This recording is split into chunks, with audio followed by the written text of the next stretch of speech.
The question has been asked, why did Hashem create man to be born from parents? Why could it not continue like it was with Adam Rishon, where man was created from the ground, or some creative way that way?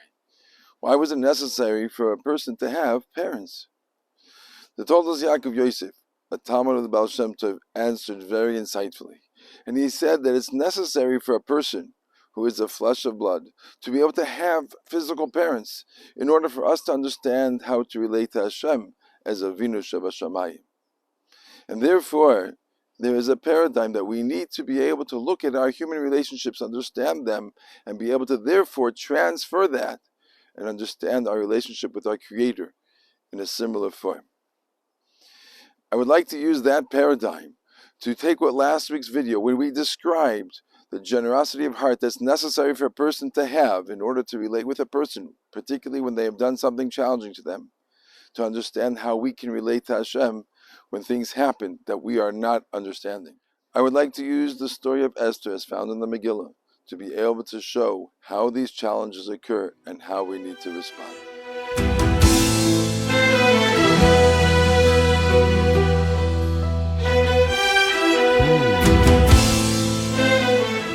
In the story of Purim, we find that Esther encounters three very challenging situations. The first one is when she's taken from her home, and according to most pshatim, her husband, Mordechai, and brought to the palace as a potential new queen. The second is when her worst fears are actualized, and she's chosen to be the queen. But she proceeds there and finds ways to be successful, and to still be permitted to return home if everything were to work out. And then the third and final situation is when she submits willingly to Achashverosh, and then truly ends any possibility of her returning home. But Esther is able to successfully manage all three situations, and I think we can learn much from them and how we can emulate those ways and have the generosity of spirit and to be able to proceed and to be successful. So let's go. In the first one, Esther is able to say, okay, I'm being chosen to be brought to the palace, but maybe it won't be as difficult as I imagine. Maybe I won't be chosen queen. So just as we spoke about last week, that when a difficult thing happens, when someone does something to you that hurts you, challenge your interpretation. Maybe it's not as bad as you said. So Esther is able to say, maybe this is not as bad as it looks. Maybe I won't be queen. Maybe I need to be in the palace in order to help somebody, and something will happen that Hashem wants me to do.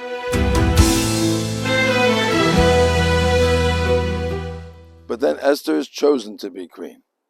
And her story that she said to herself to challenge her bad interpretation can no longer be accurate, as she is now going to be the queen.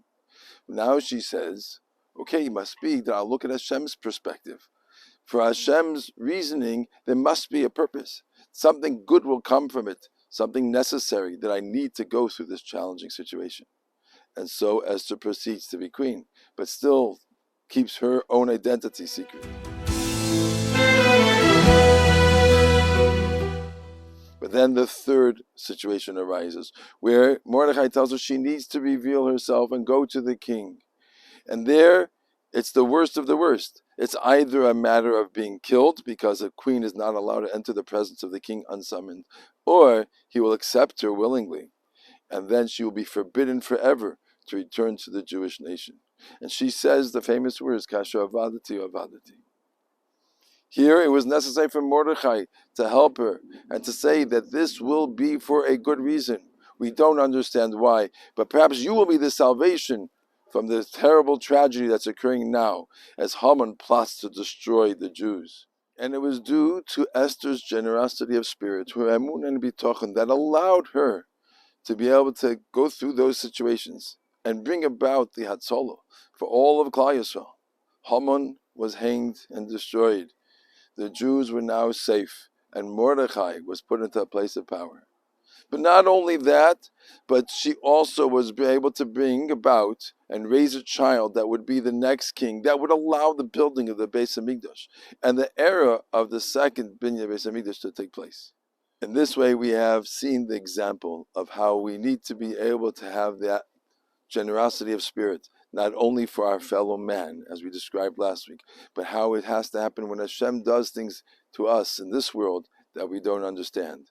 And that indeed will bring about a tremendous amount of Hatzalah and Yeshua for all of Klal Yisrael. But not only that, but it brings us about a certain Simchas HaNefesh, our own Simcha, that we're able to traverse difficulties and be able to do so successfully.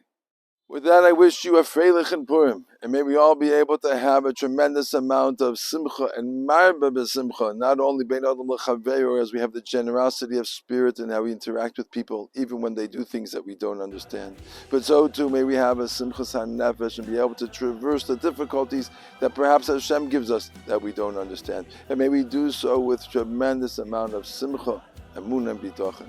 And with that, may we all be Zoicha to Geulais and Yeshuas and Refuas, just like we saw in the story of Megillah, so too we should see in our own lives. We should be able to see it in an individual level, but also as a national level. And we all look forward to being able to have a tremendous simcha of being able to see the Binyan Bayis Shlishi, B'mheira v'yameinu.